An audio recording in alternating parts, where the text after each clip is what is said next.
अखन अपने सब सुन रहा छी बिट्टू मलंगिया एंटरटेनमेंट के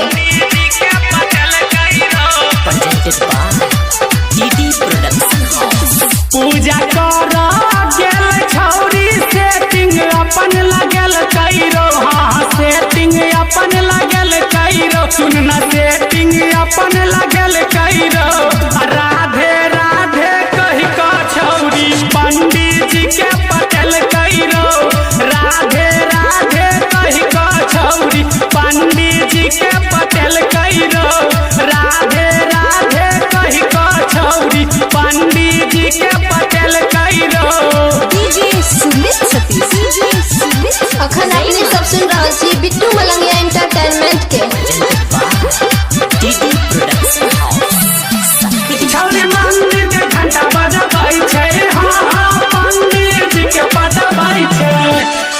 साइड में जाके छौरी प्रसादी से हो खेल कैरो। हाँ हाँ प्रसादी से हो खेल कैरो। सुनना प्रसादी से हो खेल कैरो।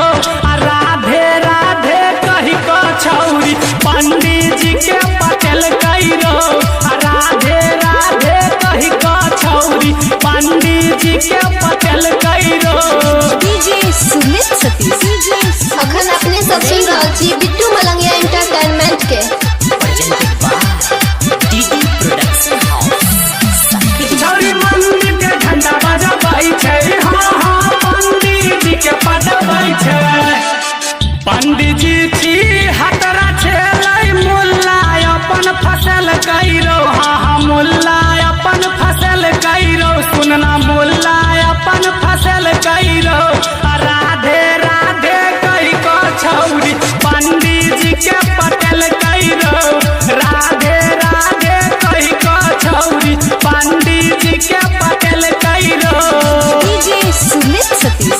डीजे बिट्टू मलंगिया मधुबनी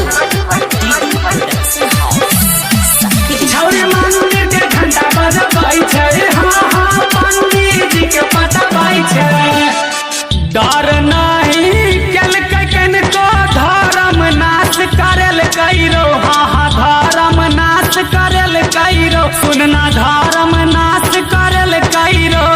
राधे राधे कही को छौरी पंडित जी के पटल कैरो। राधे राधे कही को छौरी पंडित जी के पटल कैरो। डीजे बिट्टू मलंगिया मधुबनी छौरी के नहीं लाज शरम। हाँ हाँ चलकै के हन करम। गायक घन श्याम संदीप के नहीं बात मानल कैरो। छौरी बात नहीं मानल कैरो। हेरो बात नहीं मानल कैरो। राधे राधे कही को छौरी पंडित जी के पटल कैरो। राधे राधे कही को छौरी पंडित जी के पटल कैरो। Recording by DD production house Sakri 97 084 45 722।